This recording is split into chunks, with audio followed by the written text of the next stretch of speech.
Hi, everybody. Welcome out to the Log Room Guys Craft Beer Show. It is Tuesday, October the 5th, 2022. Jersey Johnny coming at you. With me, as always, is none other than Mr. Beer Samurai. Say hello, Mr. Samurai.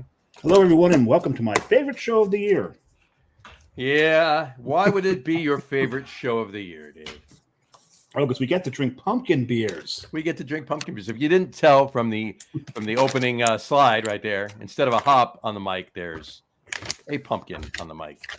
And people who watch the show know my feelings on pumpkin beers, but we do this anyway. There's a lot of people that don't watch the show that know your feelings on pumpkin beers. This is absolutely true. So, I decided to go with a beer shirt. I decided since we're doing a pump, it's a little chilly in here, and I wanted to wear orange for the occasion, and I only have blue Mets hoodies, so I wore my Syracuse Orangeman. You need to rectify that situation. What's that? You need to rectify that situation. Directify? Or directify or rectify, whatever you want to say. Directify. We're going to scatological humor immediately. Yeah, I do not want to talk about the Mets, so we'll leave it at that. Hey, they're in the playoffs. Who knows? Maybe they're just I know. And maybe they do. And if they do, fine, I'll give them a pass. But the bottom line is just not that we're going to get into a sports broadcast, because you can tune into that a little later this evening and find out my feelings on that, but on the other show. But in any event, this is a worse collapse than 07 and 08, because they were in first place until this past weekend. Mm-hmm. And only the Mets could reach 100 wins and not win the division and lose the division on the same night. But you know what? Not for nothing. You have to hand it to Atlanta. In a streak of how many games, they only lost one? I know. But I mean, and you can't. I mean, seriously, until like the very end of the season, the same streak, the Mets had only lost 3. You can hand it to Atlanta, but the Mets should have had the division. Should have. And I don't mean could have. Yeah, anybody could say could have. Should have. The teams they were playing in the month of September, they should have had the division wrapped up a week or more ago. Folks, this is a true Mets fan. 100 wins, pissed we didn't win the division. Exactly. Amazing. So on that note, so this is a beer podcast though. So now we're gonna obviously, if you've read the intro, if you saw the intro, you heard us talking a minute ago. This is our annual pumpkin beer show. It's actually our third annual pumpkin beer show. Third annual pumpkin beer show. But before we get to that, though, let's acknowledge the fact that there's beer brewed in other countries, and today we actually celebrate our neighbors to the north. We do. Not with any of their beer, mind you. No, we're not having any Canadian beer tonight whatsoever. But because it's a pumpkin show, and the Canadians, I guess, are too smart to make pumpkin beer. I don't know. There's got to be a few Canadian pumpkin ales. I'm sure if we looked, we would find them. But no, maybe they're too proud. But I'd be proud of not brewing a pumpkin. This is true. But in any event, happy Canadian Beer Day. Happy Canadian Beer Day. Happy Canadian Beer Day. All right. So, more in keeping with the theme today, John came up with found a day that is not on my calendars. It's not, which is a shock. I happened to see it, and then I researched just to make sure it was indeed the day. But it is Happy National Pumpkin Seed Day. Today is National Pumpkin Seed Day. So there you go. Happy National Pumpkin Seed Day. So take them, roast them, salt them, put a little spice on them. Mm-hmm. One other day I just want to throw in there really quick. Again, has nothing to do with beer, pumpkins, or sports for that matter. Jess told me before. What is that? And she said it in a way, which is why I'm bringing it up. She said, "Happy Gilmore Girls Day." She said to me. Is it Gilmore Girls Day? Today is the anniversary of the first episode? 22nd anniversary of the first episode, the pilot. I am very embarrassed to say that I used to watch that show pretty regularly. The writing is fantastic. The actors, I mean, almost every one of those actors went on to do something. Mm-hmm. It was a really well done show. It was a very well done show. It was a very well done show. And the writing, you're right. The writing was spot on. The writing was ridiculously good. Yeah. But anyway, so yeah, it's that day. But one more day, and that'll segue us into getting our guest on the show, since he's been sitting for patiently 5 minutes waiting to drink his beer. Because we get some guests on the show that are they're going to tell us their experiences and all that. Not a lot of more true storytellers. Nope. But our next guest is a true storyteller. So for National Storytelling Day, happy National Storytelling Day, we are proud to introduce John Staradumsky. Welcome to the show, John. How are you? Thanks, guys. I appreciate that introduction. Some people have said that I'm very good at telling stories, whether they're true or not. A story's a story, nonetheless. So. Yeah. So, hey, never let the truth get in the way of a good story. Yeah, that's paramount. Yeah. Very, very, very, very. The thing is, though, I will say that I will tell the story with any untruth in it, but when the story is over, then I will out the embellishments. Well, yeah. Because there's depending on the reaction to the story, I mean, and who you're telling it to, No, I'm almost always out the embellishments. Fair enough. Almost always, I think, probably that could be a story itself. Truth and reporting. There we go. Anyway, all right. So before we get into our storytelling, our discussions, and everything else, I'm thirsty. I need to drink a beer. I've already started mine. John's already started his. So what are you two drinking while I pour mine? What do you got there, John? Well, you guys talked about Canada and no pumpkin beers. I have one that gets beat up a little bit, but is really a longtime favorite of mine, and it's Blue Moon pumpkin ale. The reason I like this so much is because I've been drinking it since it's actually been around since 1995. So it was one of the first pumpkin beers, and I really think it's well done. I get a 6-pack every year. I can tell you it's not going to make my top 3, but I do like it. Guilty pleasure, however you classify it. It's got pumpkin flavor, it's got spice, and I do enjoy it. And of course, you've got the Molson Coors connection, so maybe there is some Canada in that. And a lot of our listeners are sitting there going, but Blue Moon is out of Colorado, is it not? It wasn't always out of Colorado. Right, when Coors bought it, they brought it there. I forget where was it first brewed? That's a good question, but I don't think it was Colorado. We'll have to. This is a good question. We'll have to check. We'll have to check into that. While we're talking later, I'll play producer while you play producer. Well, I'll tell you what I'm drinking. Oh, wait a minute. We got a comment. Who did it comment from? A comment is from Doug Smith, the Brew Guru. Cheers, guys. I know that guy. Cheers, Doug. Cheers, Doug. Thanks. So anybody wants to play producer, let us know where Blue Moon was originally done. Dave, what are you drinking? Well, John and I were both away this past weekend on various trips, which you'll hear more about next week. So we'll tease that out right now. But I went up into New England, and John went west to the Steel City, and I wound up grabbing a 4-pack of Wormtown Brewery's Pumpkin Patch. Wormtown's out of Worcester. I'm not a big fan of Worcester because I lived in Pawtucket, and Worcester stole the Paw Sox, and now they're the Woo Sox, so they can go screw themselves. But the brewery, and the brewery, John, you would love them because they've got a location in Patriot Place. There you go. I've been to the location in Patriot Place over by Gillette. It's a nice little spot. But their main brewery's in Worcester. So over by Gillette. Yeah, no, that's probably about 2-3 years ago. Maybe they first opened. Yeah, early. It's if you could get onto the roof, you could watch the game. Wow. It's early. Yeah, you can. By Gillette? No, they're next to Gillette. They're a mall. Yeah. Well, there's a mall. Like if you walk out of Gillette, you walk into the mall, right? They're in the mall. Yep. So you walk out, you walk across the courtyard there and into Gillette. So, but I was incorrect. Blue Moon was first brewed in 1995 by Sandlot Brewing in Denver, Colorado. There you go. So they are a Denver brewery. Well, they're not in Boulder, Colorado. At least you got Golden, Colorado. Excuse me, you got that right. Golden. But. So they were moved. Moved. Yeah, kind of, sort of. There you go. Within the same state, though. It's still a move. All right. Well, I went with a Massachusetts beer for my first one, and there's an interesting story to it. And I'll even say it. I'll admit it. All right. I'm gonna grimace as he introduces. He's gonna grimace. Okay. So this is a story, and there's a reason I'm actually gonna come clean with it. All right. I was really busy today, and I forgot to get my third beer in the fridge. The other two were already. All right. And so I had to go with 3 because we're going to have 3 on the show tonight. So like, okay, what am I going to do? Maybe I was going to have like an awkward tan lines or something like that. So, Mama, now we're drinking pumpkins tonight. And in the back of my fridge since last fall has been this bottle of Dunkin' Pumpkin, all right, from Harpoon. All right. So I'm like, all right, it's been sitting there. It literally has not left the fridge since last fall. All right. So it's not like it came out, got hot, in and out, in and out. It's been cold for a year. All right.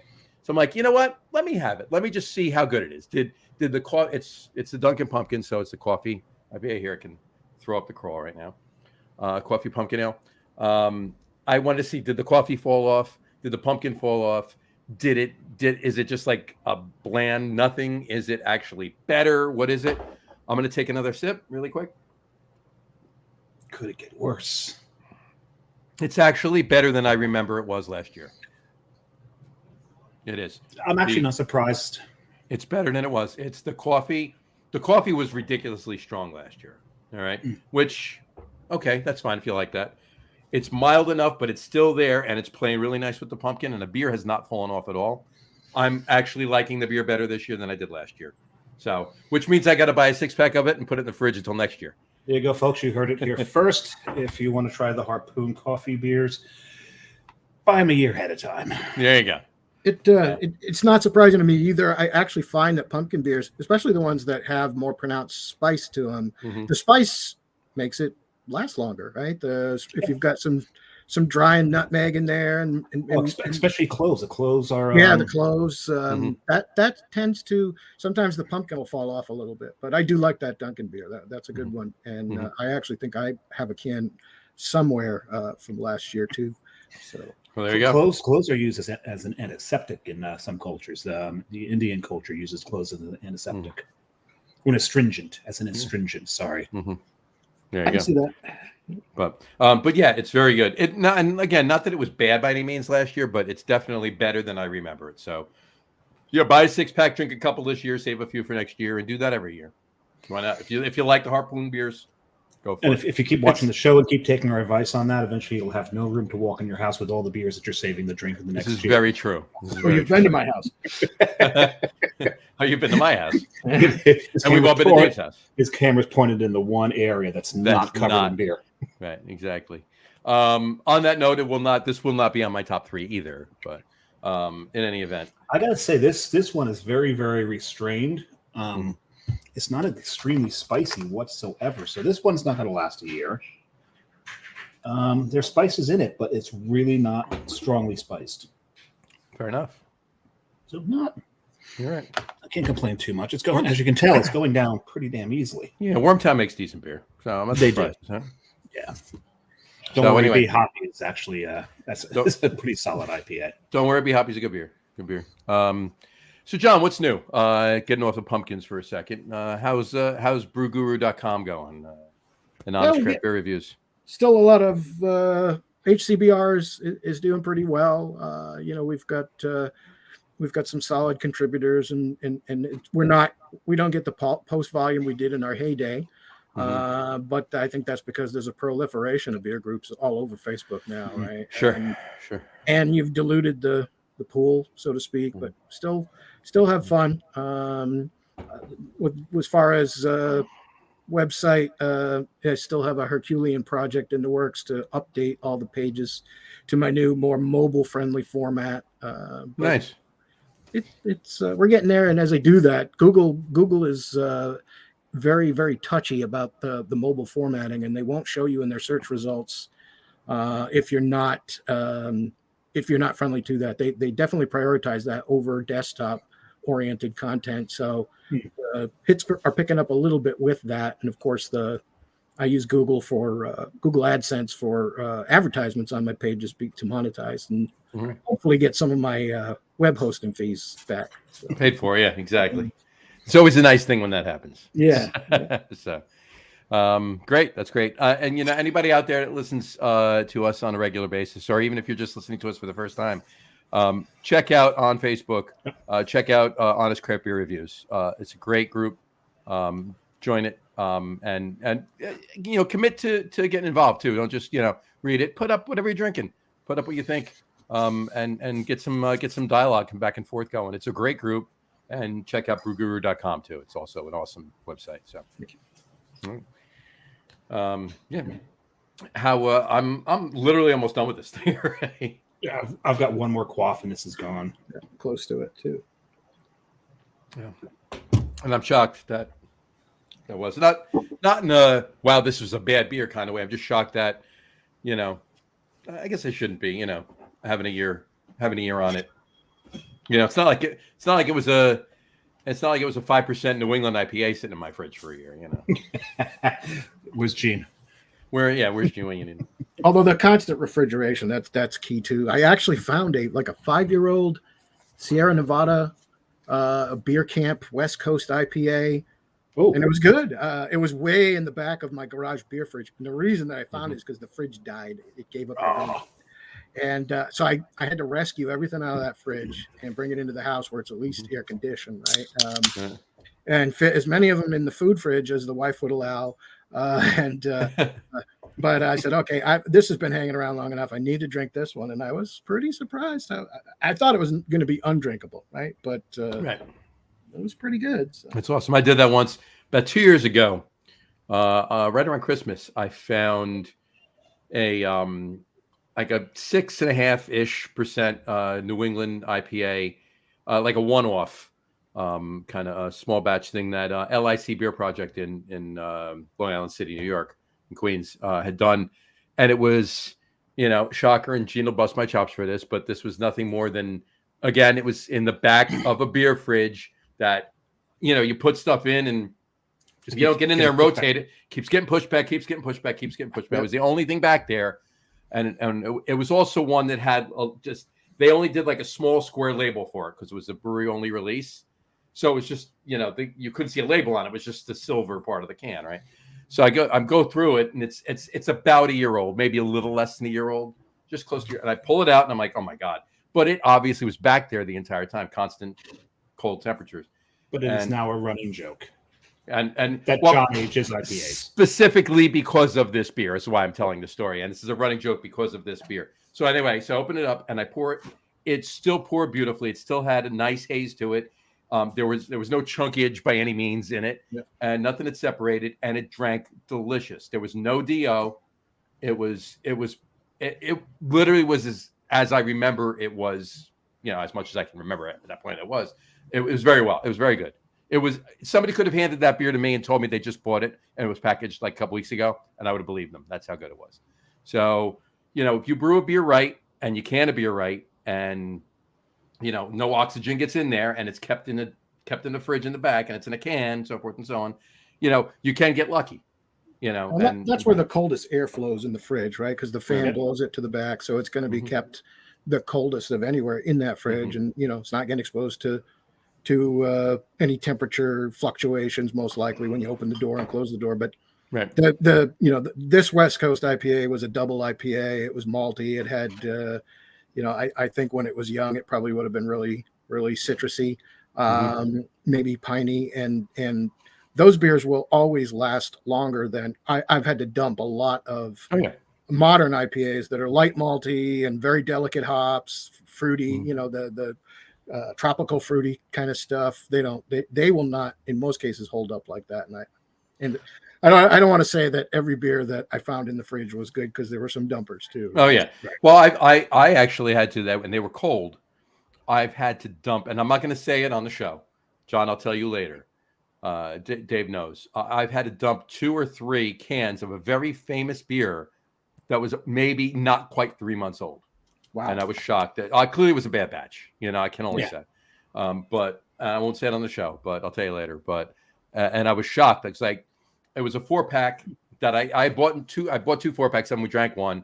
One stayed in the fridge, and it was like maybe 2.5 months after I bought them, and they're only a week old when I bought them at the brewery. And I opened one up, poured it, and it was, I think I drank one, so there's 3 left. I opened it up, poured it. It was horrible. Dumped it, and I opened the other 2 just to see maybe something was bad with that can. Yeah. The other 3 were, so all 3 were, Yeah, it happens. Yeah. So it happens. Anyway, I'm ready for a second beer. Who? I've already got mine open. Look at you. All right. What's your? It's gone a little darker. and that's going to be a theme. My last will be the darkest of the night. And this one's Pumpkin Party. So found this as a single in a cooler at a gas station. Nice. And it's Lone Pine from Portland. So I was really, really shocked, surprised. And any other synonym you want to come up with for that. Flabbergasted. I don't know. To find this, because I was looking for pumpkins, to find a single pumpkin and be it from Lone Pine as well. This one is a little more heavily spiced than the Wormtown. I'll give you that. But it's also maltier, so it holds the spice. Sure. Pretty much at the same level the Wormtown did. The Wormtown was it's kind of like a light amber color. It was not nearly as malty, but not as heavily spiced, so it's a decent balance. This one's darker, but more heavily spiced, and holding up to the spices, sort of. The spices overtake it quite a bit, so it's still one of those pumpkin spice beers. Nice. That I enjoy so much. That you enjoy so much. So this one probably won't go down as fast as the Wormtown one. I hear you. John, do you pour a second one? I'm going to get it right now. He's going to run get that. I will wait then until he gets back. I'll tell you another style that doesn't particularly age well are kettle sours. No, not so much. No. I'd had when I lived in Pawtucket, I'd go just smug all the time, and they did this one kettle sour with black currant that I absolutely loved. And I bought like 5 or 6 4-packs of it. When I moved down to Jersey, I brought it down with me, and between the temperature fluctuations and the age of the beer, when I opened it, it was just foamy and bad. Foamy and bad. Yeah, did not last. Gotcha. What are you drinking, John? I have got a Kentucky Pumpkin Barrel. There we go. There you go. And I'll tell you a little story. I like this one. I like it a lot. This is the first time this year that I've ever tried it. Because in the past I can be a cheap bastard sometimes. Not Same. Not so much. I just like, if you're going to charge $14.99, give me 6 bottles, or charge me a little less and give me 4. And the Kentucky barrel aged beers from Alltech have always been the 4-packs, and they're expensive. But one thing I'll say about them is that over the years, they have not touched their price point. And as other beers have increased, they're still getting about, I think I got this at Target for about $14, 13 and change for the 4-pack. And I said, you know what, you dumbass, you should have bought this beer a long time ago, because it is really good. It's a little boozy. It's got a little bit of pumpkin to it. And it's got the spice, and it's 10% alcohol by volume. So it's a nice nightcap pumpkin beer, or maybe something to have with pumpkin pie after dinner on Thanksgiving and knock you out. There you go. There you go. Good beer all around. Right. There you go. I am, hold on. I am drinking from New Jersey, Little Hippo Lantern. They've been making that for a while. River Horse Brewing. Pumpkin ale over in Ewing. Used to be of Lambertville. Moved to Ewing, to my chagrin, because that was.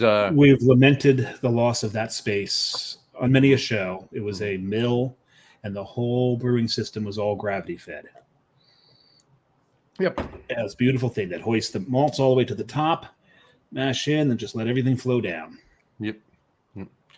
So, and there you have it. So yeah, they got this not too long after they bottled it, and it doesn't make my top 3 list either, but it's a solid pumpkin.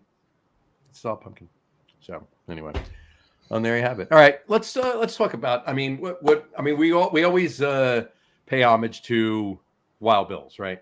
For starting the pumpkin beer. Homage or blame them. Homage, but pay homage to or blame them. Yeah, however you want to look at it. But I mean, we could trace pumpkin ales back 200 years. You trace it back to the Mayflower.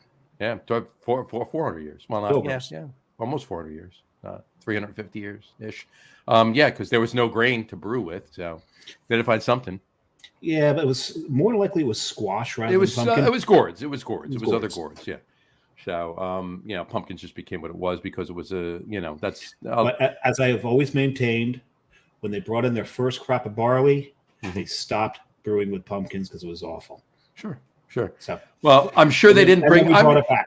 Here's the thing. I'm sure they also did not bring a whole hell of a lot of cinnamon, nutmeg, clove, and allspice over with them either. No, probably not. So when they brewed with pumpkin, they only brewed with pumpkin. They also probably didn't wear Uggs. Right. That's true too. I often wonder about that though, right? Because they did have the Uggs thing. Well, no. what they actually now certainly the pumpkin beers of old colonial times, and I did come prepared with my colonial pumpkin ditty. That here's the storytelling, people. Here's the storytelling, right? But this is from pre-colonial times, and probably about the time of shortly after the Mayflower arrived. But it went: if barley be wanting to make into malt, we must be contented and think it no fault. For we can make liquor to sweeten our lips of pumpkins and parsnips and walnut tree chips. So those guys and gals were pretty, they were resourceful. As you guys said, they didn't have barley. They didn't have hops, right? So for most beer, barley is the fermentable and hops are the seasoning. Mm-hmm. They found other stuff, pumpkins. We don't really see parsnip and walnut tree chip beers these days, but I'm sure somebody's going to get on that right away after seeing the show. But who knows what they might have seasoned those beers with, right? Because they knew when beer was made in England that what the components were that added flavor, and maybe they did use something to balance off the pumpkin and give it a bitter finish. What herbs were available to them for seasoning, I don't know. They certainly didn't have to worry about Reinheitsgebot or anything like that. So, no. Who was going to jump on them? Yeah, nobody was going to give them a hard time. All they knew, they wanted to get drunk, and that was it. I just hope they didn't just use a gourd as the grain and use spruce tips as the that would be. I don't know if that would be good or bad. I mean, that might work. You never know. It might work. The one thing I've always wondered, because one of the primary spices in pumpkin spice is nutmeg, and Connecticut's referred to as the nutmeg state. Mm-hmm. Do nutmegs actually grow in Connecticut? Were they or why? See, I don't know why they're called the nutmeg state. It'd be interesting to find out. That's a good question. So it's possible they had nutmeg, if that's why Connecticut's called the nutmeg state. Well, I'm sure that there's somewhere in Connecticut that nutmeg grows, right? I mean, Maine is known as the blueberry state, but there's really, really, really, really, really good blueberries in New Jersey. Yeah. Yes, there are. But New Jersey is just globally the garden state, right? So. And people laugh at that because you drive through New Jersey, people are like, what are they growing? Smokestacks? Yeah. But when you get down into southwestern Jersey, well, it's like a 20 square mile. It's like a 20 square mile radius of crap. Yes. And then there's a little bit there's another 20 or 30 square mile radius around it of and then it's beautiful, But unfortunately, when people drive through New Jersey, they start in Philadelphia on Route 95 and go into New York City on Route 95, taking the turnpike. Yep. And there are large stretches of nothing but trees, but you don't see a lot of gardens.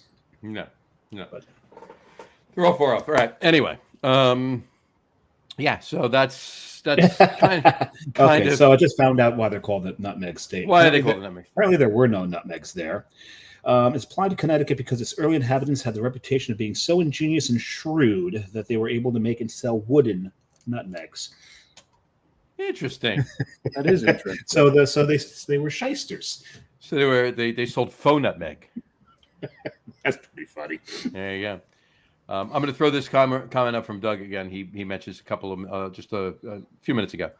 He said, Narragansett has brewed a pumpkin beer, Brew Guru. I'm headed up to Rhode Island. Hope to get some. Going to visit Sacred Profane. Did you get there, Dave?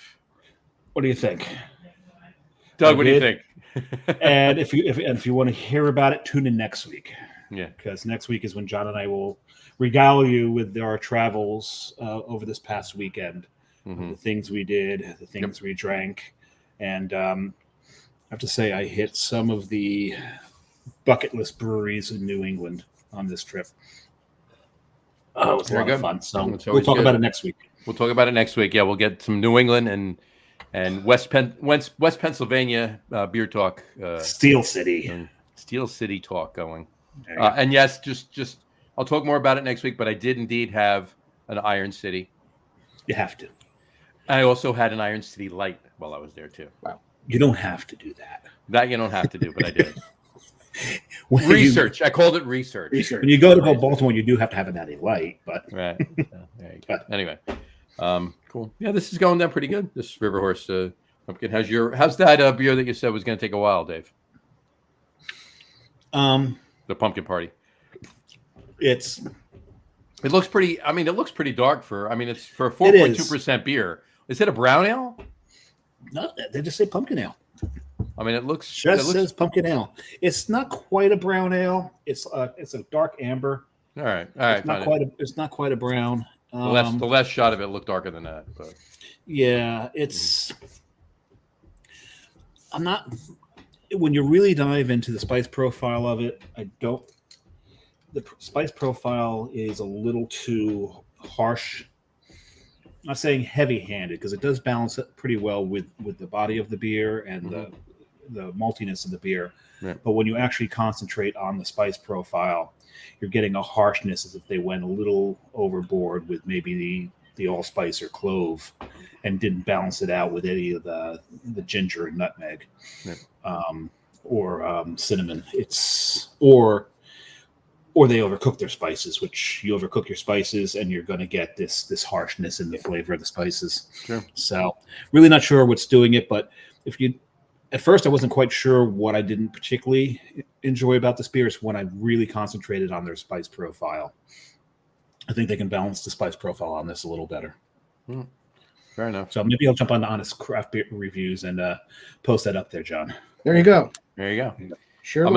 I'm gonna put together over the next, because I only had a couple so far.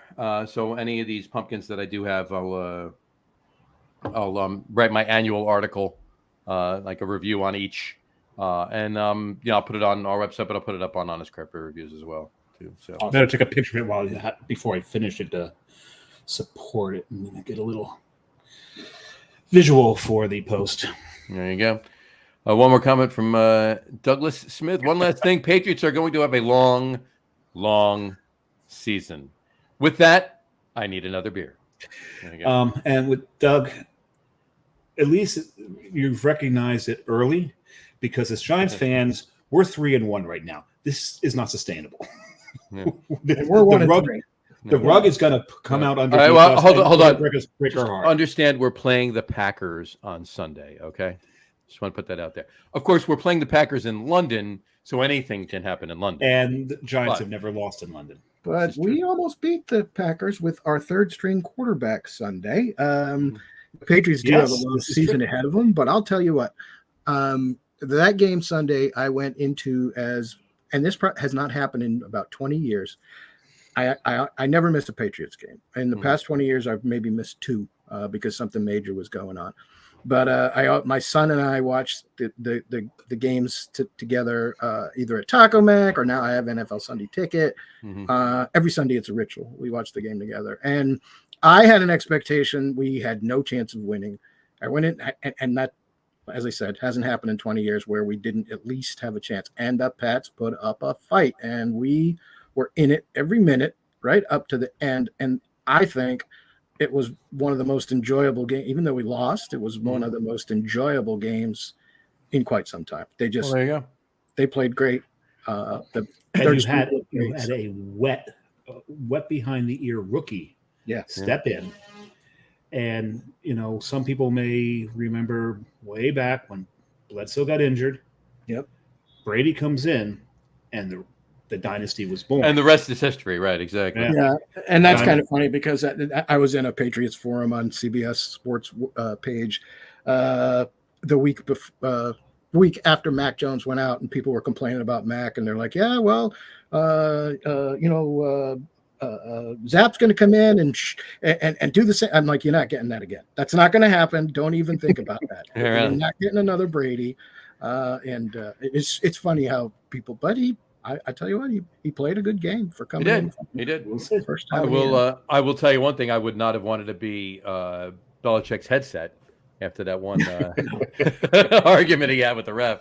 What's funny you say that you don't miss a Patriots game. I rarely miss a Giants game, and I did indeed miss watching most. I'll even say that at least most of this Giants game, but I did see a lot of it. I'll say I was actually sitting at, and I'm going to call it Heinz Field because it's not Acrisure Stadium. No, it's Heinz Field. It's Heinz Field. I was at Heinz Field watching the Patriots. MetLife is Giants Stadium. Right. Sorry, Jets fans. It's Giants Stadium. It's Giants Stadium. Yeah, the Steelers Jets game. Right. And I was sitting there wearing my, I'm Jersey Johnny, right? So I got my jerseys. Wearing my James Harrison Steelers jersey, and sitting next to 3 Jets fans. All right, and of course the Jets won. So that was fun. But in any event, one being his lady, right? And I had my phone on Fox Sports, watching the Giants game while watching the Steelers game. Watch just back and forth like that, and it kept refreshing. So I only saw I'd see 2 plays. And for most, I will say this, for most of the plays that I did watch on my phone, the Giants were fortunate enough, or at least Fox Sports I was fortunate enough that Fox Sports streamed it.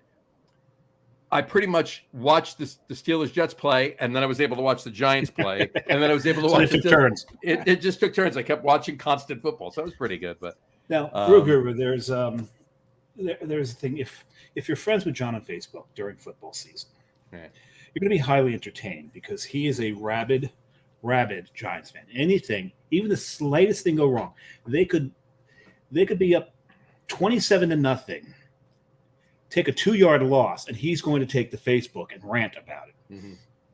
So I've seen that. I've seen it. So a bunch of his friends and I run a John Fladung Giants rant over under contest. He doesn't know what it is. Mm-hmm. He doesn't know what the categories are. It changes every single week.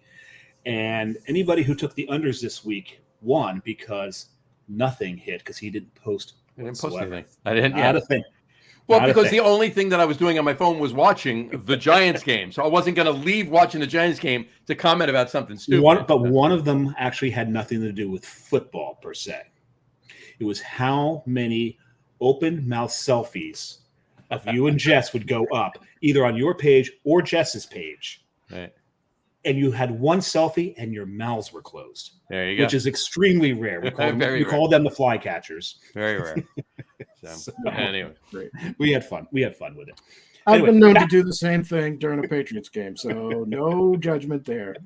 No. Oh no, it entertains us when he's not watching. When the game is on and he's not piping off, we all think he's dead. we worry about him. We put out usually. If the Giants, usually by the middle of the first quarter, if anything's going bad in the game and I haven't commented yet, there's several people that will actually comment on Facebook on their own pages, and they'll mention me, so I get it. John, is everything all right? Where are you? Why aren't you saying anything? Yeah, that's how we know he's still kicking. Right. That's funny. So anyway, beer podcast. Yes, this is a beer podcast. This is a beer podcast. So back to that. Back to beer. Back to pumpkin ale. Well, I mean, let's. You know what? Doug opened the door. We walked through it briefly. We did. Now we walk back out. I do have one question, and refers to sports, kind of, before we continue on to beer. Back onto beer. John, I see over your shoulder, you have TB12 on your wall. Yes. Okay. Now, do you think there is truth to the rumors of his and Giselle's pending breakup? Yeah, I think so. I think that, they've been separated for a while, and now there's pretty good intel that they've each gotten divorce attorneys. Mm-hmm. I think Tom probably sees this as liberation so he can play till he's 65. Yes, the jokes I hear out there is like, so she's divorcing him because he has a job? Man, right. Are they ever happy? Right. Yeah. Well, here's my thing right there. Because if this does indeed happen and they get divorced, Giselle will join a very elite crowd of only Eli Manning and Nick Foles as being one of only 3 people to take rings away from Tom Brady. Oh, that's the other joke. Yes. And she can do it because she's year over year, she's made more money. A lot more money than he has. Of course, Tom is unique because he's given up when he was with us. many years, he gave up the high dollar salaries to keep other players on the team because his philosophy was he wanted to win. You know, absolutely. I mean, he this contract he has, this pending contract that he has for whenever he retires. I heard it. I didn't see what it was. I don't know what it was either, but it was on my end. Yes, it was. Oh, I know what it was. I got a road back tin tacker down. Tin tacker, there you go. And it fell over. Okay. The pending contract he has is to be an analyst or whatever with Fox Sports after he does, whenever that happens, retire. Yep. That contract alone, as it is right now, will make him more money than he's made in his entire NFL career. Yeah. So, yeah. All right. So back to pumpkin ales. Now we talked about a little bit about the spice. Yes. Right. So pumpkin spice, if you've actually, and John knows this, I've made pumpkin spice infused vodka. Yes. As much as I hate pumpkin spice, I might add. Yes, there is a drink that I make with it. It's basically a White Russian, but you take the vodka out and you put the pumpkin spice vodka in. I call it an October Revolution. And it's the only pumpkin spice thing that I will drink other than beer when I have to. Mm-hmm. But with the pumpkin spice, we know it's cinnamon, we know it's clove, we know it's nutmeg. There's allspice in there. Ginger, typically. Mm-hmm. Star anise. Mm-hmm. A lot of people don't realize that there's a little bit of white pepper in it as well. Mm-hmm. So a little bit of white pepper in there. So knowing these elements of pumpkin spice, have you ever come across a beer where they've gone way too far with one of the spices and has made it nearly undrinkable? Yes. Sometimes I've come off where it's just nothing but clove. Mm-hmm. Yes. And that is just, and then there's beers that have gone way too far on the cinnamon side for me. Balanced is a good word in beer for a reason. For everything. And especially, I think clove and nutmeg to me are the most predominant if you looked across the spectrum, and it makes sense because they're probably the most pungent spice that's going to be used, right? So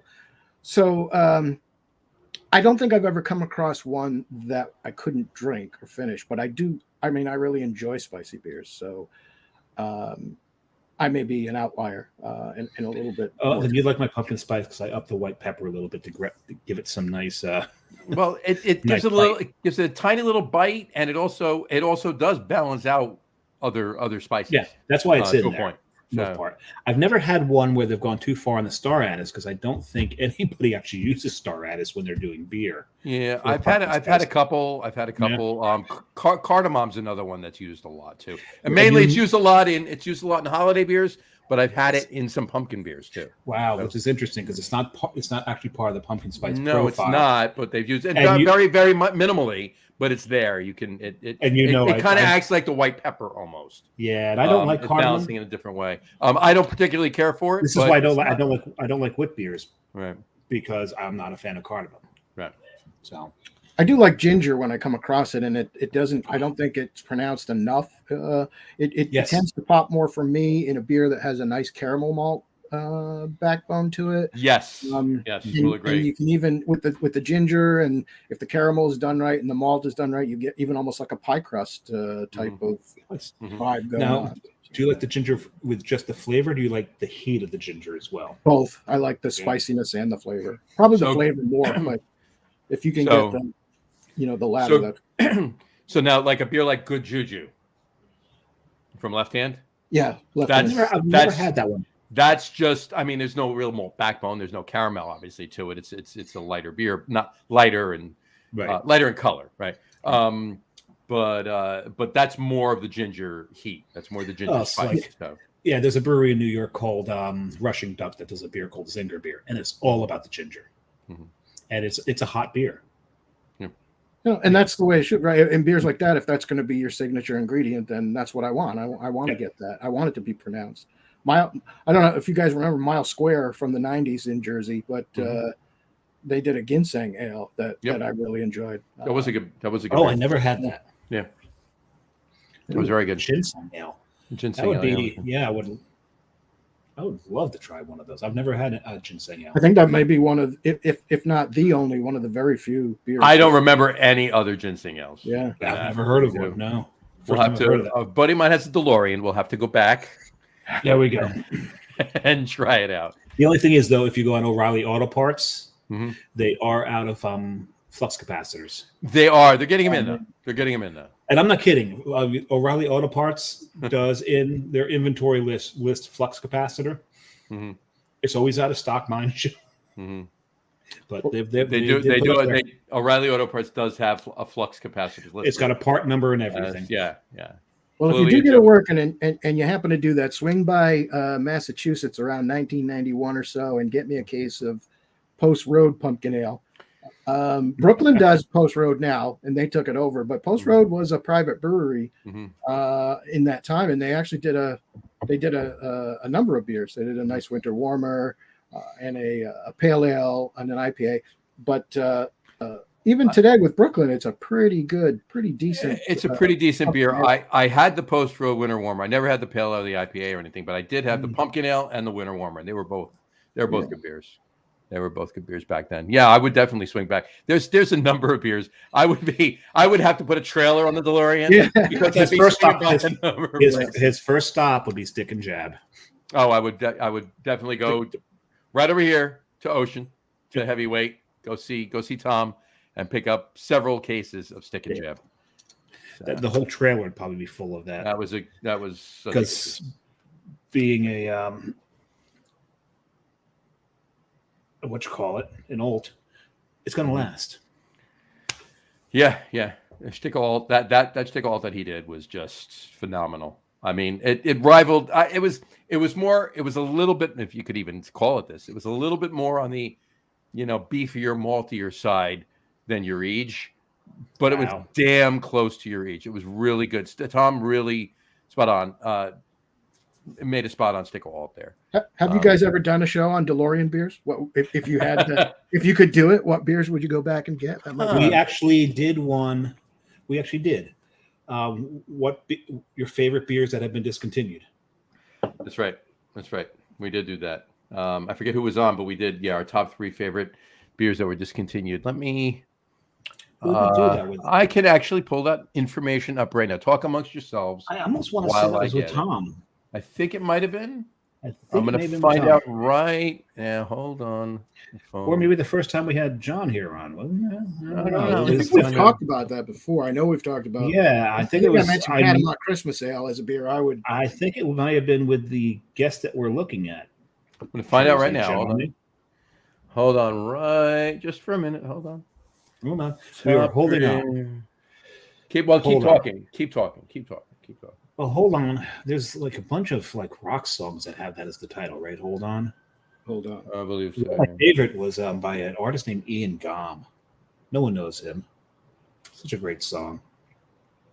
Any rate. So hold on, I'm looking. Sean still. So we're you two talking. I'm going to find this. We're going to stretch and stretch.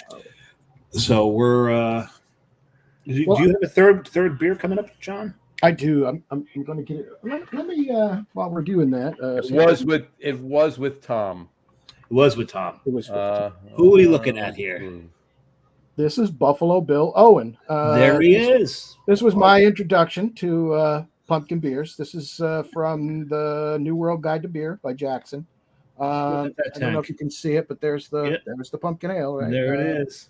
This is 1988, and and is he wearing a Widmer shirt? He is, and he actually was famous for wearing other breweries' T-shirts while he was working at his brewery. Well, that's funny because if they do a collaboration brew day at Bolero Snort, they're not allowed to wear Bolero Snort shirts. They have to wear shirts from other breweries. Right, John? Yes, they cannot wear Bolero Snort shirts. That's kind of cool. He's wearing a Widmer shirt. And the thing is, I don't blame Bill for the pumpkin thing. Yes, he reinvented it. He brought it out. But he kept that West Coast. He kept it kind of contained. I blame Calagione. That's the one I blame. Well, but Owens did, I think pumpkin ales, first of all, I think they are the original American style of beer, right? Because you are absolutely colonial aspect of it. But if you think about pumpkins, they're native to North America. So when the colonists came here, they're probably, what the hell are these things, right? And maybe we can make beer out of them. And there you go, right? So there were no European pumpkin ales. There were no pumpkin ales anywhere in the world. And they've grown into something very different today than, it was out of necessity in those days. And now we've turned it into a holiday pumpkin pie type thing. Yeah. But, from Buffalo Bill was, he did contract it out. And Buffalo Bill's pumpkin ale was brewed by Portland Brewing Company in Oregon for a time. Then they contracted it. In fact, Doug and I were at Old Wyndham Brewery in Connecticut while they were brewing a batch of it in the mid 90s or so. And I'm sure he remembers that. But they had a national presence. It was one of the first pumpkin ales I ever tried. It was they were one of the first 3 brew pubs, I think, in the country. And they brewed one of the first pumpkin beers, and then of course it took off, and everybody started to say, "Hey, you know what? People seem to like this," but people do also seem to love them or hate them, and we see that here tonight, right? But I'm usually in the other camp, that latter camp. Well, actually, I think the thing that annoys me the most about it is the seasonal creep of them. Yeah, we start seeing them in August. Yep, that's ridiculous, and that is definitely Calagione fault. Mm-hmm. Yeah, I can see that point of it, but that's not unique. I mean, you see that with Oktoberfest too, right? Those beers start showing up in absolutely, and end of July, absolutely. Yeah, and I always said too that if seasonal creep, if there's any justice to seasonal creep, it'll get so early it'll back up onto itself and finally correct itself, and the universe will implode. Yeah. I have Christmas beers will be out probably next week, right? So we're getting soon. Within the next couple of weeks, we'll start seeing. John's watching all the shelves for celebration. Oh yeah, I'll go and pick up 2 cases straight away. But I have the information we want. I'm gonna open my 3rd beer. Did you open your 3rd beer yet? Oh god, yeah. Oh yeah. What is it? Let's put it up there. Well, let's finish with mine because mine will be a segue into the top 3. All right, we'll finish with yours. All right, you know what? I'll just pour it and we'll say afterwards. John just went to get his, so I'll pour mine. Yours is going to be a segue into the top 3s. Yours might be as well. Mine is as well. Yeah. So let's let John open his, and then I'll read these here, really quick, as John just asked. The list we did with top 3 favorite discontinued beers. I apparently on these lists that I save, I was not saving yours and the guests. I was only saving mine because I hadn't started making up the list yet. So I only have mine here. So my 3 favorite discontinued beers, top 3, I should say, of all time. In order, I will give you is number 3 is Wooden Beanie. Of course. From Brooks. That's the 7% Abbey Brown, aged in Jack Daniels barrels with Madagascar vanilla beans. My number 2 is indeed Stick and Jab from. I'm surprised that's not number 1. And my number 1 is Cricket Hill. Oh yeah, Cricket's Nocturne. Cricket's Nocturne, the Schwartz beer. My I remember one that was on my list, which was Tumbler from Sierra Nevada. Yes, Tumbler is a very good beer. As a matter of fact, when I took the tour, I asked them because they had in their showcases they had a bottle of Tumbler. I'm like, why did you ever discontinue this beer? And of course, the poor tour guide doesn't know the answer to that. No, not at all. But I was still taking him to task on like this was a fantastic beer. Yeah. It was every fall. I looked forward to that beer coming out. Somewhere I do have a Tumbler shirt. Love that beer, and I know for a fact that was one of my top 3. I used to have a Tumbler shirt. It got burnt. Yeah. It got toasted. We'll call it. It got toasted. It got toasted badly. One other thing I had on here too was, I guess we'll call it an honorable mention. I guess this is the way I was writing down honorable mentions at the time, and it was nowhere near as good as these other 3. And there are others that put in there, but I had to list it there, and I remember talking about this because it's almost 2 years ago that we did this. But it's Yuengling actually made a Bock beer. They actually made just a single Bock, just regular Bock beer. And now it wasn't the best Bock in the world, no, but it was pretty damn good for being a Yuengling beer. and they discontinued it. Get this though, and I found this out. They discontinued it. I just happened to be at the brewery. We did one of the 3 times I've been out to Yuengling in Pottsville. They just heard that they were discontinuing Bock beer, so I actually bought 2 cases of it because I mean the cases were it was a Yuengling beer and it was a Bock beer, right? I think the cases were like $20, so I bought 2 cases of it, right? They were discontinuing it because they were coming out with an IPL at the time, and they wanted to replace Bock on their brew schedule with an IPL. Now, I don't know why they just couldn't add in an IPL and continue brewing the Bock, but that's what they did. Marketing decided they're getting rid of the Bock and they're introducing an IPL. So, and guess what? The IPL's been discontinued. In a year and a half later, the IPL was discontinued. They've been brewing Bock beer for like over 100 years. They were brewing that Bock beer, but the IPL lasted a year and a half, and they never brought the Bock back. I remember it. It was pretty good, actually. And I don't know if it probably wasn't on my top 3, but you brought up Bock's. One of my favorite discontinued beers. Sam Adams did a series of small batch beers, and they had them in those kind of like weird bottles. And they did a smoked Bock called Cinderbock. Cinderbock's an amazing beer. That was fantastic. I was hoping that they would have put that into the regular lineup, but it got discontinued. That was amazing. Cinderbock is an amazing beer, and if there's any justice in this world, this time next year there will be a brewery brewing that beer, and I'm leaving it at that. I will drink it. What? I will drink it. I'm sure you will. that was just a beauty. The idea to smoke the malts and make a Bock out of it, I think was genius. Just the balance between the sweetness that a Bock displays with the smokiness of the. And they do Bocks and double Bocks so well. That would probably be one of the beers I would go back for. Would be the original Samuel Adams double Bock from the original. You're reading my mind, John. The original Sam Adams double Bock. That was the best one. They made it stronger later on. They made it into a specialty beer. But the original, and it didn't come in 6-pack holders. It came in these cardboard boxes of 6 bottles, just like the Winter Lager did too originally. And that Winter Lager was actually very good too. I don't think I'd put it on the list but it wasn't spiced originally. It was just it was a wheat Bock, and it was good. It was really, really. It was good. like a dark. Yeah, it was like a dark.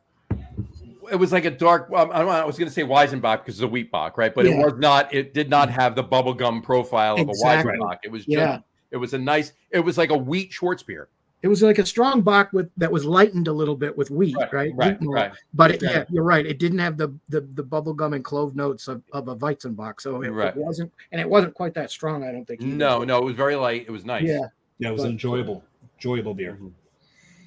So that's great. I love this. I love talking about this. All right. So anyway, so there was those 3, but then I also found this. All right. This past June, on our show with the 3 of us and Tom, right? We did top 3 favorite beers of all time. So not necessarily discontinued, all time.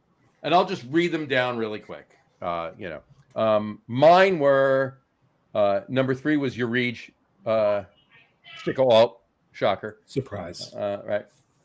My number 2 was Sierra Nevada Celebration, and my number 1 was not surprised. Not surprised. And my number 1 is Guten Carolus Cuvée Van de Kaiser, the Blau, the Imperial Dark. Right. Yeah. So, and then I have 2 honorable mentions that are clearly could be tied for number 3 with Urige, and that's Weihenstephaner Hef and Schneider Weiss Tap 6 Aventinus. So there you go. Yes, I remember the Aventinus. Sitting in Munich, drinking it right off that tap. That was just. That's for you, dude. I know that's for me, and I will accept that graciously. All right.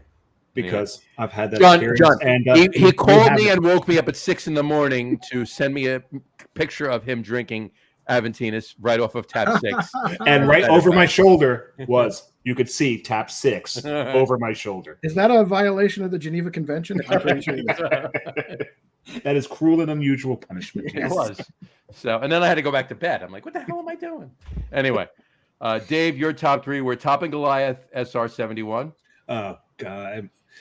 And the thing is, it's funny because it's really probably unfair putting that on the list at all because I've only had it once, but I was so enamored with it, and I get the feeling that if I had tried it again, it may not be as good as Falls some down of the a little other bit. beers. Yeah, that's generally what happens with a good beer, but it falls back into place, kind of thing. Yeah, you gotta have it a second and a third time.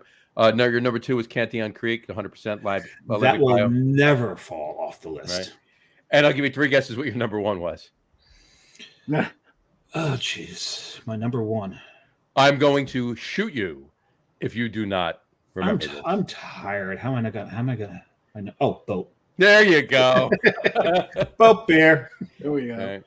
And he had three honorable mentions. He had Ballast Point, Ninja Canindra. Indra Canindra. Ninja Canindra. Yeah. No, Indra Canindra. Indra. No, there's no J. There's no J. Well, no, Indra. I'll tell you exactly what happened. I put Indra, and autocorrect changed it to Ninja. I'm really guarantee what happened. Indra Canindra was one of those beers that you either hated that beer or just absolutely adored what they did with it, and were able to take all those flavors and marry them into this just beautiful concoction they came up with. And your other honorable mention was the brewery Beauregard. Yes, that is the blueberry sour that they made. Right. And I would imagine at this point your other honorable mention would be Coastal Brew Works building sandcastles. Probably. Yes, that would probably knock Beauregard right off of there. There you go. Thank you very much. All right. Tom's, by the way, where his number three was Sleeping Bear. His number two was Pursuit of Happiness, and his number one was RJ Rocker's Black Pearl. John, your number three was Geary's Pale Ale. Absolutely. Your number two was Catamount Christmas Ale, the one that Harpoon bought. And then your number one, do you remember? Augustina Maximator. There you go.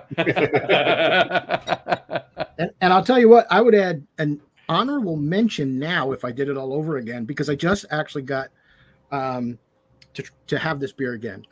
Since I moved out of New England 20 years ago, I have not been able to get Long Trail beers. I did bring some back in 2015, last time I was in New England, but now I've been ordering off Halftime, and they'll ship you a 6-pack. They're pretty reasonable with their shipping. I bought a single of Long Trail Ale. It is one of the few beers that I have fond memories of that beer because I can still remember looking through the glass doors of a package store in Waltham, Massachusetts, and seeing this beer and grabbing it and just marveling at how wonderful. It's a German style alt beer. It's so malty, hoppy, and delicious. And it's as good now, in my estimation, as it was then. And that is a rare achievement. And I like the single bowled me over again so much that I bought a 6-pack the next time I ordered from them. And it is just, it's one of my favorite. Long Trail Ale is a great beer. Their double bag is very good. And you know what? This time of year, I always look for Harvest. Yeah. Yes. Their maple brown ale. That's got a touch of maple in it. And they're up there. They know how to use maple. Maple can be one of those things that if you don't know how to use it, you're going to destroy your beer. If you overcook it just 1 second, your beer is done. Exactly. You've killed it. All right. And top adjuncts. What was your top adjunct, John? Maple. Yeah. And they do it right in that beer. In the long absolutely. It is overpronounced. If any brewery in Vermont doesn't do their maple right, they just need to move. Yeah. We got some interesting things coming down the pipe with maple, so stand by. Lawson's. Stand by. Lawson's. What's the name of their maple beer? It's escaping me right now, but that is a delicious beer. It's Leaf. No, it's named after somebody. Yeah, I'll think of it. You're looking anyway. I'm looking it up. All right, well, while you look it up, let's talk about these beers because we have to segue into our top threes because it's getting to that hour. It's Fayston Maple Imperial Stout. Fayston Maple Imperial Stout. That's what it is. Fayston's Maple. It's a beautiful beer. Fayston's, yeah. So, John, what are you drinking? Right now? Your third beer. Yeah, what is that? Third beer is, let's see. Ooh, that's a dark one. The Warlock. Look at that. You're drinking a Warlock. Now, the debate is... That is not this year's Warlock, is it? This is last year's Warlock. Yes. Yep. They've changed the label this year. I haven't seen it yet this year. You know how I know they've changed the label? This is what I'm drinking right here. So you can see the different labels. And put them both up. Put them both up. There we go. So as we can see, there's a little difference in there. Yeah, what is the little difference? Because they look pretty much identical. So I don't know. Maybe it's just the colors look a little different, but maybe that's just the cameras. Okay. All right. That's fine. It's the lighting. You like my glass? Oh, that's cool. That's a great glass. Love this glass. I've seen that glass many times on the show. I remember the first time it was on the show. It was 2 years ago, and you were drinking Smug's vampire blood or something like that. Yeah, I forget what exactly they called that. It just looks so damn good in this glass because it was this bright blood red. The neat thing about that beer is they released it for Halloween, and they had used this very strange combination of sour cherry and blood orange juices together. Right. Which, and I love Smug, but I didn't think it worked all that well. But what they did is they had a lot of the juice left over, so they packaged it into. If you've ever seen a transfusion and the things they bring in that are full of blood, they took those packaging, filled those with the juice, and sold those on the side as well, which I thought was an ingenious way to get rid of an ingredient you weren't going to use. I know I bought one. They suckered me into it. It was really cool. But the neat thing about that is they had 4 different versions of it. They had A, B, and O.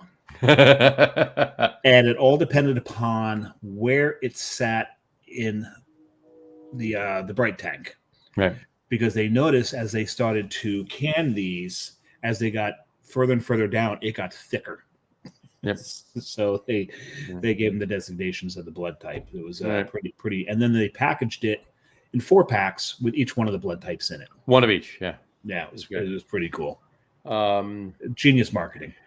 So you guys both drank Warlock. I will tell you, I'm not drinking a Warlock for my third beer because I actually had a Warlock at Southern. I was wondering. I had a Warlock at Southern. No, that wasn't that. I had a Warlock at Southern Tier. I'll tell you right now, full disclosure, my third one was going to be Weyerbacher Imperial Pumpkin. Okay. Interesting. But I did not. I was not able to get it in. More on that later. But anyway, I did drink a Southern Tier Warlock at Southern Tier in Pittsburgh on Monday. There you go. So since I already had one this week, and full disclosure, I've actually had a pumpkin beer prior to the show this year. There you go. Gear Block put out a pumpkin. I had to try it since I was up there. It wasn't bad. I'm sure it was a really good beer for people like pumpkin ales. There you go. But I did enjoy it. But my third beer is this one right here. Oh yes, there's the king. Schlafly Pumpkin right there. Right there. Schlafly from the St. Louis Brewing Company, better known as Schlafly. And or some people pronounce it Schlafly. No one calls it Schlafly. Oh no. There are many people that call Schlafly Schlafly. Please don't introduce me to them. Target, right? Target. They also say Target, exactly. So anyway, and this beer is, well, more on that soon. So segue. This is a segue into the top threes, considering. And you know what? We usually let the guests go first, but I'm going to go first, considering my top threes have all been mentioned. Every single one of them. Always? And it's probably the same 3 I had last year. Well, we're going to find that out. We're unfortunately unable to find that out right now. But we will revisit this next week. Next week, we'll talk about that. So you got to tune in for that. We forgot to populate that in the data, but our top 3. Well, you know what? As a host of the show, your top 3s are allowed to be mentioned. That's why we let the guests go first. Yes. Okay, we'll let the guests go first. See, I guilted him right back into it. John turned into a Jewish mom there for a second. just for a second. There you go. So tonight's top 3 list is indeed top 3 favorite pumpkin beers. Third time we're doing this list. We are going to revisit after the show what we picked last year, and we're gonna actually no. It's the second time we've done the list. First time we did the show, we were not doing top threes. We did our top three. It was actually one of the lists that led us to doing top three lists. When we did our top. Let's put it this way: we did our top pumpkin beers. Okay, and I believe we did three. We might have done 4 or 5, but you and I do 4 and 5 of the top 3 anyway. So. Yeah, I'm only doing 3 tonight. Right. But in any event, so we do have history of this, so we're going to revisit it, and we'll talk about it next week on the show about our trips. But in any event, tonight's is indeed again top 3 favorite pumpkin beers. Let's let Mr. Staradumsky please go first. Take it away. What are your top 3s, John? Sure. And in the spirit of sometimes we go over, I'm going to do, if it's okay, 2 that you can't get anymore, and then 3 that you can. And I'll try and be quick about it. But the 2 that I'm going to talk about that you can't get anymore, one of them is Samuel Adams Fat Jack. It was one of those special. It was also released as Samuel Adams Double Pumpkin. Yep. In the it was released in the same run that Cinderblock. Yes, it was actually. It was in those same. I had it on draft, both of under both names at Taco Mac, and it was amazing. Just a fantastic beer. And that's the one thing about Sam Adams is I don't understand why they do bring out wonderful beers like that, and at least periodically, not reintroduce them to a new crowd, because that beer was really, really amazing. It was Fat Jack. They do Jacko Pumpkin now. They do. It's not a bad beer. It's not Fat Jack. It's not that. That beer was stronger. It was a double pumpkin. It had more spice, but it had a lot more malt to it. It had darker malts, and not necessarily. It wasn't a stout, but it was a strong, brown ale type base. Just amazing. And then of course for the one that you can't get anymore, Buffalo Bills to me will always be. Never had it, so I couldn't comment on that one. It's just that it's not just the originality. It's one of the beers to me that screams pumpkin. It's not just the spice, but what I always call vegetal, stringy, real. If you've ever had just like pumpkin flesh, it tasted like that. Buffalo Bills was definitely that beer. Yeah, never had it. And for beers you can still get today, so the Schlafly for me is number 3. I actually tried that for the first time ever this year. Always been wanting. I saw that on Honest Craft Beer Review. Yeah, that was another halftime score. It really had the pumpkin pie notes. It had the crust and it has the spices and the pumpkin flesh, and I was bowled over by that one. Really good. Number 2 would be Heavy Seas, the Greater Pumpkin. Which is another not a bad choice. Not a bad choice. Big, strong pumpkin beer. Love that one. If anybody out there, if you have the opportunity to try that one, do it. And then for the top of all time, it's going to be the Warlock. I just love this beer. There's people talk about pumpkin and I love pumpkin too. And that's close to getting on the list too. But I figured, okay, sorry, Southern Tier, you get one. And if I had to make a choice between pumpkin and I still think he did it. I still think he did an honorable mention there, John. Yeah, so now I'm on to 6, so I'll shut up. There you go. I'll write it down with the honorables. He's got more honorables than we do. Yeah. I only have 1, so I don't have any honorables. But my list is basically John's list with one alteration. My number 3 is Schlafly. I'm sorry, Schlafly. And like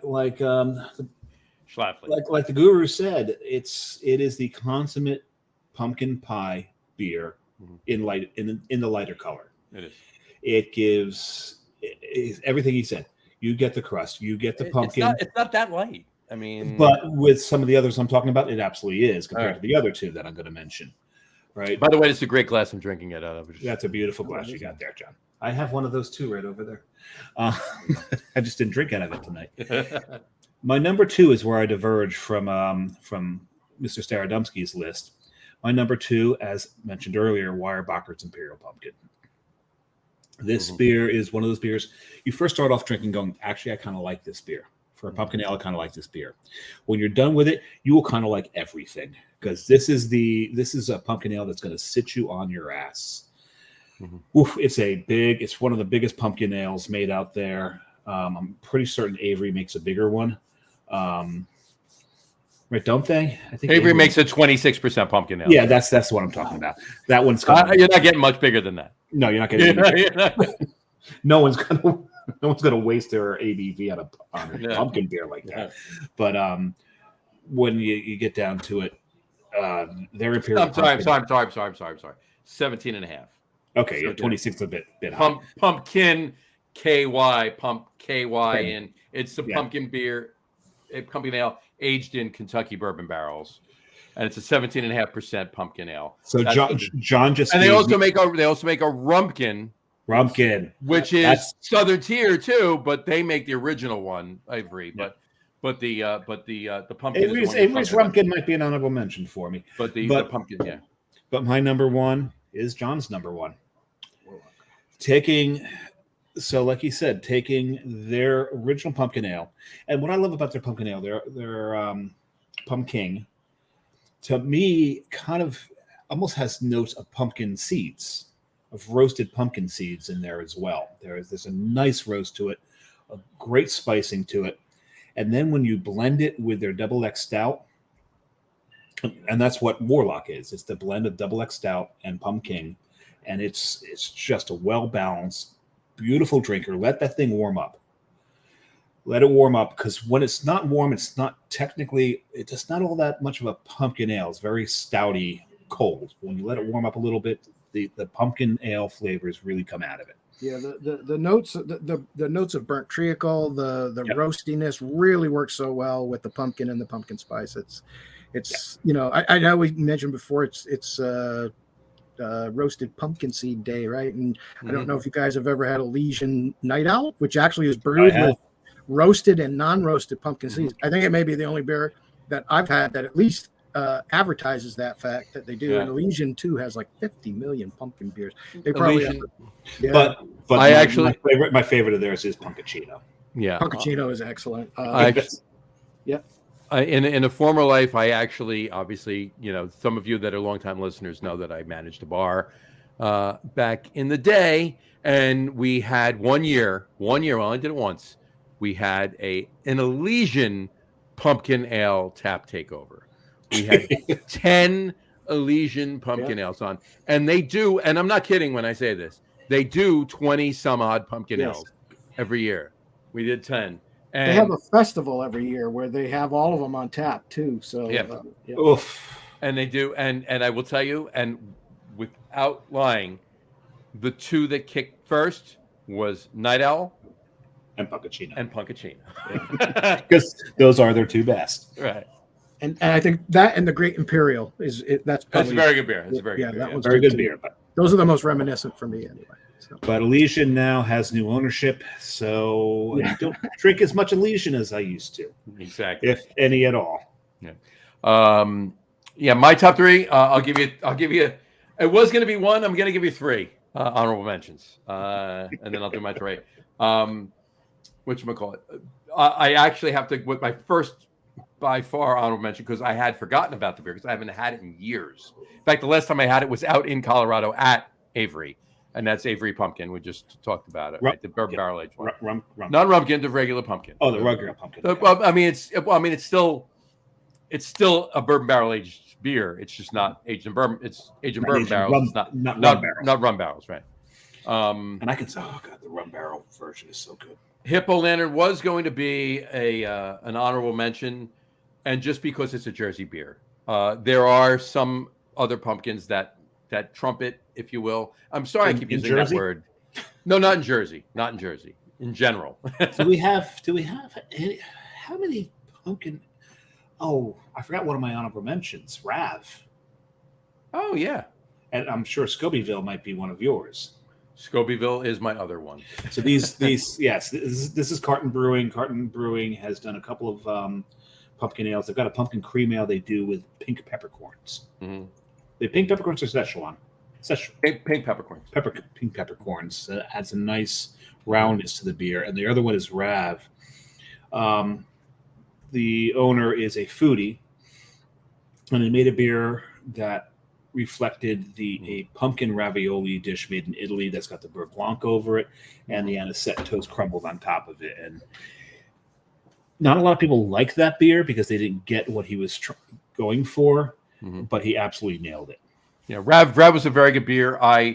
My third one, which was actually my second one, but I just threw River Horse in there because I had it tonight, and it's been around for a very long time. River Horse has been making that beer for quite a while, and it's a decent pumpkin. But of the 3 honorable mentions, Avery aside, obviously, because that's just a different category with the bourbon barrel age. Yes, it is. But it's a barrel aged beer. But the pimp, as Dave said, Carton made one of the first beers they made. Carton opened up in August of 2011. In September of 2011, they did a small pilot batch, and their pilot system at the time brewed a half a barrel of beer. It was called the Tippy system. They called it a Tippy, right? And they had 3 sixtels of it. 3. That's it. They brewed a pumpkin cream ale. Now, Augie, and I'll say his name, and I'll say it once because we didn't say it before. That's it. Can't say it 3 times. He was just on the show a couple weeks ago anyway. So, anyway, he doesn't like pumpkin pie, but he loves pumpkin soup.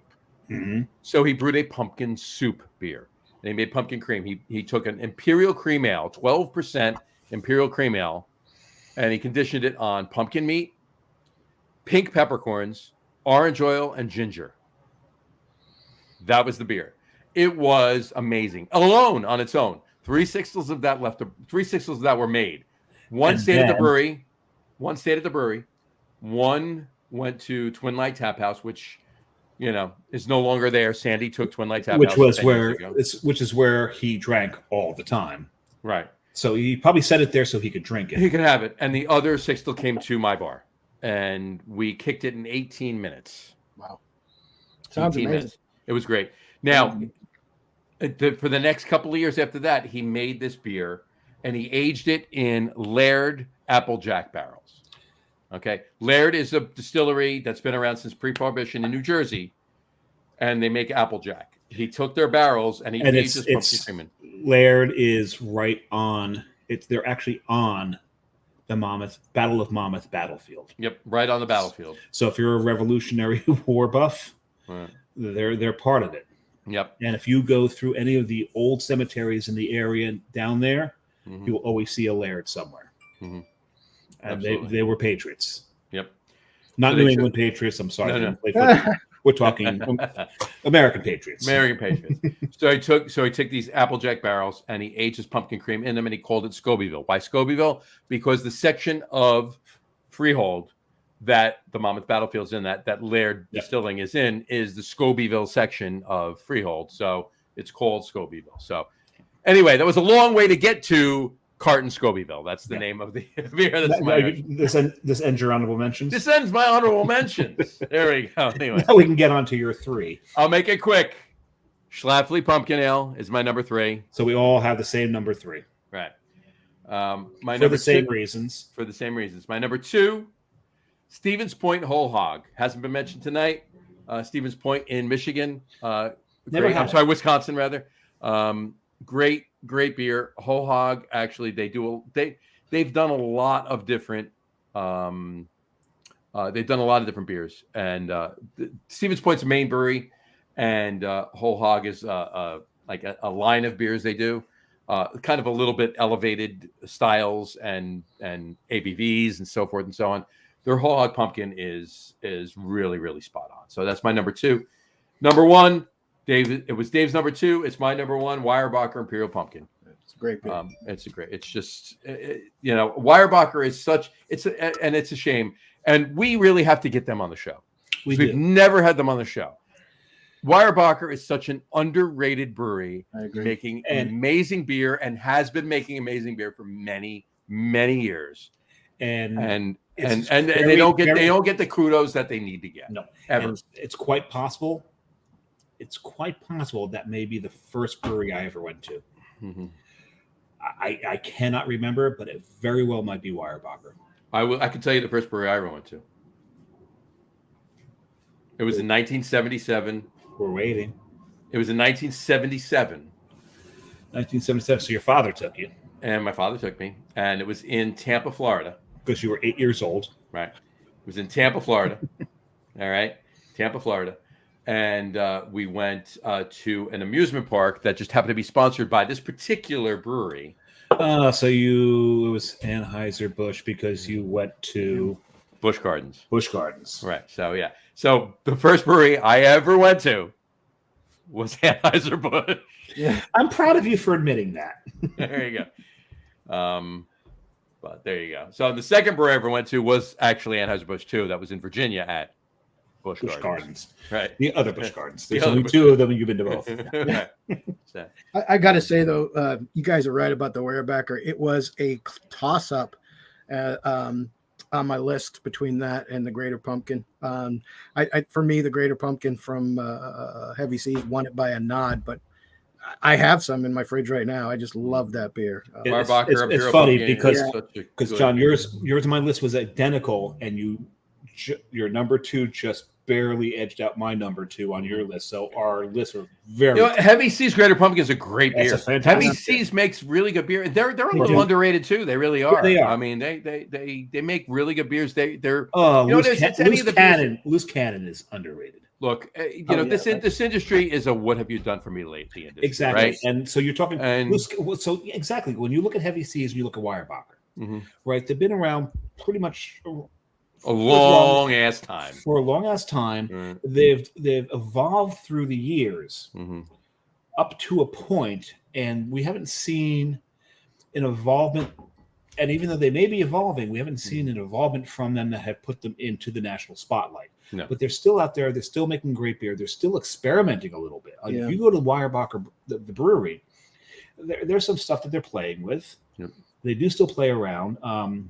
They shake up their offerings maybe every 5 years or so. Like about maybe a little over 5 years ago, Tiny got into the regular offerings. No, probably 6 or 7 at this point, maybe 8 even. Yeah, maybe. But not quite 10, but a little over 5. Yeah. But that was not, so they will do it every now and then.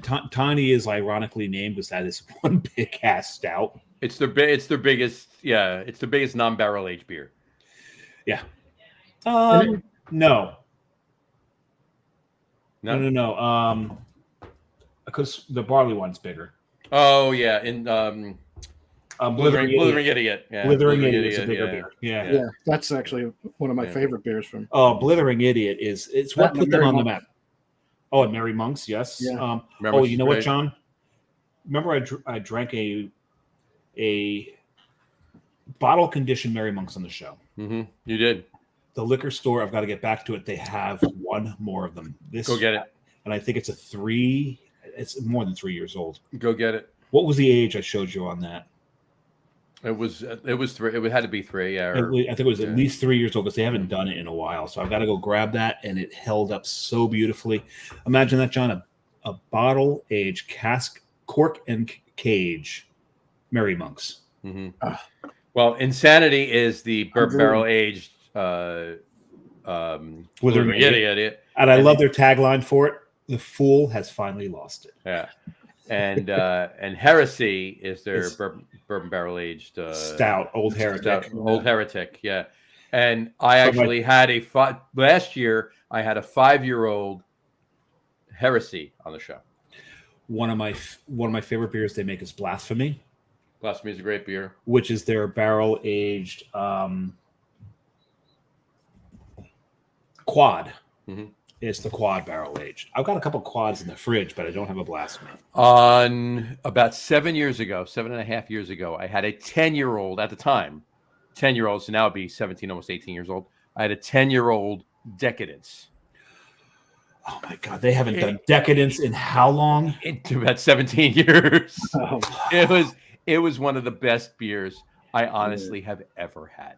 What was that? Was the barrel aged? I mean, I'm not going to say it was the best beer I've ever had, but it was one of. If I could give you a top 20, it's in the top 20. Without even thinking about it, it's in the top 20. I'm trying to remember what Decadence was. It was a chocolate stout. I believe it was a chocolate stout. And if you remember, in their original lineup, they had a raspberry stout. Yes, raspberry imperial stout. Yeah, raspberry imperial stout that got discontinued. We had that on a Philly beer tour, actually, on draft. I can't remember the name of the bar we had it at, but it was one of the standout beers I had. That beer was so good. It was actually, I'm sorry, it was an American strong ale, but there was definitely a pronounced chocolate note to it. But I thought Decadence was another one of their barrel-aged versions of something else. It was a 13% American strong ale was Decadence. Okay, then it wasn't barrel-aged. Okay. Mm-hmm. So many good beers out of the brewery. We need to get Weyerbacher on the show, and we need to. John, we need to do the show at Weyerbacher. We need to do the show at Weyerbacher and get John up with us to do the show. There we go. Can you make it up to Eastern Pennsylvania, John? I'll try. I got to tell you guys, in my role as a storyteller, I would be remiss if I didn't recount this one to you. But talking about Heavy Seas again, Heavy Seas it is, again, they're just a great brewery that's done so many good beers over the years, and we're lucky to have them. But we've always got a lot of their beers at Taco Mac on draft. And I happened to be sitting in the bar one night. It was a special pint night on a Thursday night when they were doing a Sierra Nevada beer camp beer that was only being released through Taco Mac on draft. And their beer buyer was there, and we were chatting and talking, and we were going on, and he was asking me questions about, well, if we didn't give pint glasses away on Thursdays, what effect would that have? And I'm like, you better not stop doing that, because we like that, right? And then we started talking about Heavy Seas beers, and I'm like, I'm glad you bring them in. So many great beers and everything. About 6 months later, I was asking about the guy, and he no longer worked at Taco Mac. And I asked the bartender about it, and she's like, "Oh yeah, he took a job with Heavy Seas Brewery." So my story about Heavy Seas is I went down there for a tour. I was with a friend of mine, and when you went to the brewery back then, I don't know if they still do this. You've got to buy the chips to get your tasters, right? Kind of like Brooklyn, right? You get those. So, but when you go on the tour guide has chips in her hand. And she will ask questions, and if you get them right, you get a chip. Absolutely. So my friend's sitting there going, "We're getting lots of chips." Because I'm standing next to him. He thinks I'm going to answer everything, and he doesn't know me well enough to know that. Well, he did know me well enough, but then, he forgot that I'm not going to sit there and just lord my brewery beer knowledge, whatever, over everybody, and just absorb all the chips, because that's being kind of a douchebag. So. Every question, of course, just like all of us sitting here, you can answer every question that they're going to come up with. Of course. Finally, and so there was like about 5 questions, and the first 4 people answered. The last one they couldn't answer. She was pointing to a device that looked a little bit like a table. It came in after the fermentation tank, but before the bright tank and all that. And she was asking what the device is. And no one got it. So finally, he looks at me and goes, "Can you please answer this one so we can at least get one chip out of it?" So she was she was pointing to the hop back. Right. So it's like it's a hop back. She goes, "Whoa, okay." So she flips the chip. So that's great. He was quite happy that we actually got an extra chip. The chip went unused because he was full anyway, so we wound up giving it to somebody else, right? It's funny. I was driving. The story's funny because a similar thing happened to me at Harpoon. Probably 10 years ago, maybe 10 years ago. We're up at Harpoon, and the tour guide. Now you have, when you take a tour at Harpoon, you take the whole tour, and then you have X amount of time at a separate tap room than the main tap room, right? You have a X amount of time. To have as many beers as you want.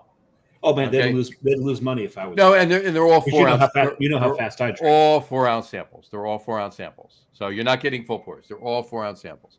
But you can sit there, and the key to that is just stay at the bar, because everybody on the tour takes their 4 ounce sample and walks away and drinks it, and then goes back and gets in line. Just stay at the bar, drink it, and hand it back. Drink it and hand it back. Right. So anyway, how many did you go through? At any of those tours I was on, I just stayed at the bar. I probably had about 10, right? But which means I probably went through about 15, maybe. Yeah. But no, they don't give you an extraordinary long time. It's like, I think it's like 20 minutes or something like that. Yeah, 1 minute. I can do that. You can do that. There you go. Anyway, but the tour guide said, this one particular tour, the tour guide said, all right, you have that amount of time, but anybody gets any of these questions right, and I'm going to ask, you get an extra beer at the tap room afterwards, outside the main tap room, right? like on them, right? So the first, and he asked a bunch of questions, but he was asking questions. He wasn't just saying, what do we call this liquid in the glass? Beer. Okay. He wasn't saying, it wasn't simple questions. And what do we use to bitter beer? Right. He was asking, like, it wasn't even that. He was asking, like, even harder questions. So I felt the same way as you. I'm not going to sit there and just be an asshole and rattle off every answer, right? So the first 2 or 3, I let go by. Finally, the fourth one, nobody's answering them. Like, nobody got them. I'm just standing there. Finally, everybody we were with, they're all like punching me. Answer the question. Please answer the question. Come on, you asshole. Answer the question. So I answered the question. Finally, every question, he just looked at me and asked the question. I got 4 extra beers for everybody in our group. That's awesome. Outside. I'm like, but no, I mean, obviously I was with the most novice people because a couple of them were some questions that somebody might have been able to answer, right. But I mean, but is what it is. But it was similar. But I mean, hey, that worked for me. And I think I only had 2 extra ones because, like I said, I had about 10 4-ounce pours inside. Luckily, we were taking a train, so we were good. We walked back into Center City, took the T back to where our hotel, and the T's a good system. There you go. Anyway, we got a comment here. Let me throw this up really quick. We're going to end the show shortly. But it's Doug Smith. Guinness is a mile up the road from Heavy Seas. Open Gate. Guys need to revisit. Absolutely. The Open Gate Brewery, yes. Open Gate. I was, when Carrie and I came back from Asheville, our Asheville trip, we were going to stop there, but they were closed that day. I got to get back down to Heavy Seas, but we need to get Weyerbacher on the show, and I'm not kidding. Yeah, we need to get Weyerbacher on the show, and I would not mind doing a show from Weyerbacher, and I would absolutely love for John to get from Georgia up to Eastern Pennsylvania and do the show with us about Weyerbacher. That'd be awesome. And to be quite honest with you, I would love for Tom to come in from Missouri and Doug to get up too, and the 5 of us do the show. They're great. I have reviews on I'm looking at. I have had the Insanity, Heresy Oak Aged, Blithering Idiot, Weyerbacher 13 anniversary. 13 was a great one. Lamb Dunkel, Double Dunkelweizen, which was a really that's an old one. That's been discontinued. So, quite a few of their beers that and these are just the ones that there's a lot of others I've enjoyed, but never had the time to. And you mentioned I love earlier. So many of the beers that they've discontinued and so many of the beers that they've released over the years. But the one beer that they discontinued that I think they absolutely need to bring back because it's a style that no average younger beer drinker wants to even drink anymore. But I love bring it back. Double Simcoe. Double Simcoe, bottle aged, was.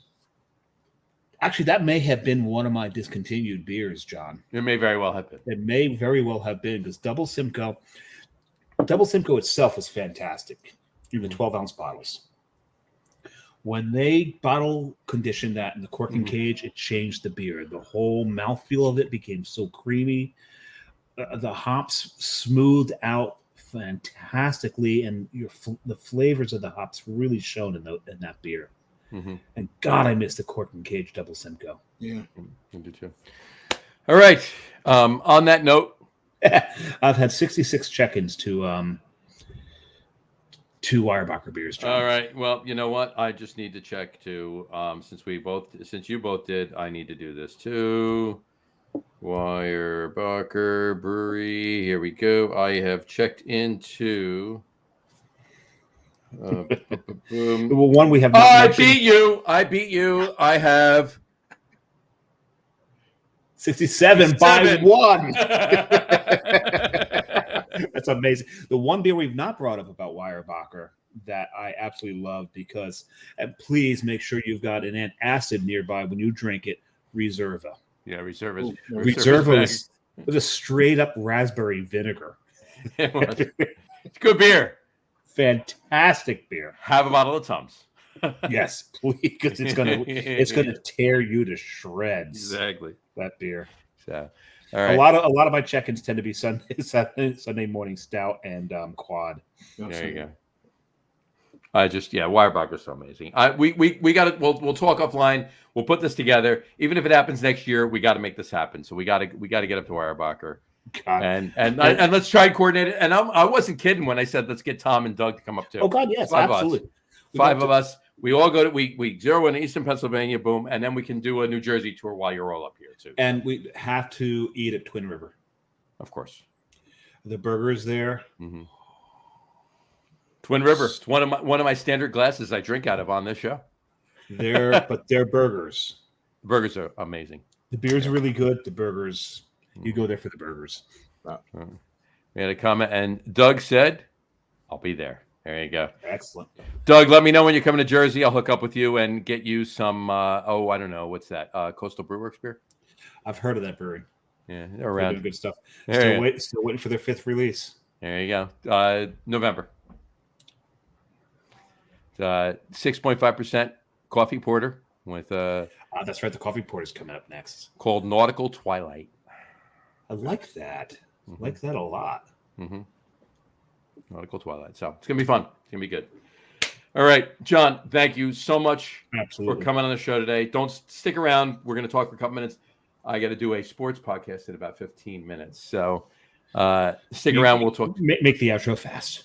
I'm gonna make the outro fast. So and you're not drinking your liter tonight. Yeah, John. One of these times I'm gonna have a liter full of beer, and we're gonna race to see if he can finish the outro before I finish my beer. Yeah. Well, I'm going to Helen in 2 weeks for Oktoberfest here in Georgia, which is the oldest Oktoberfest in the United States, and nice. I'll be drinking some Mosses there. So nice, very nice. All right, so stick around. We'll talk to you for a couple minutes after we're done. We'll wrap the show up for today. We want to thank everybody for watching, and those of you just listening to the audio podcast, thanks for listening.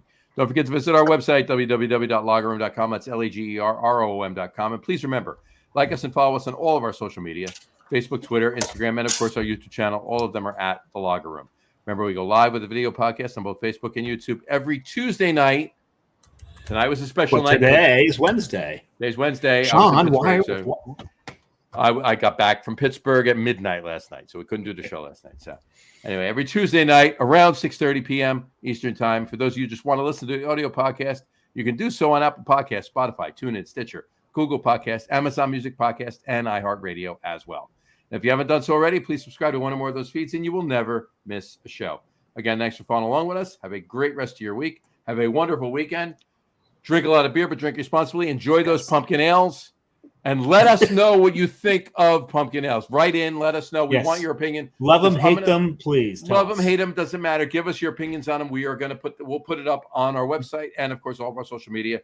I'll be putting my annual article out as well. Dave will be putting some stuff out. We'll put it on Honest Craft Beer Reviews as well. Well, no, you're going to put on Honest Craft Beer Reviews. You said you're going to do. I will. So we're going to put that on. We'll take that off and put it on the website and everything else. Okay. So, see what I mean? But let us know what you think. John, once again, thanks for coming on the show. We appreciate it every time you do. We're going to put this Wirebarker thing together, and we will talk to everyone soon. Take care, folks. Cheers. Cheers. Ciao.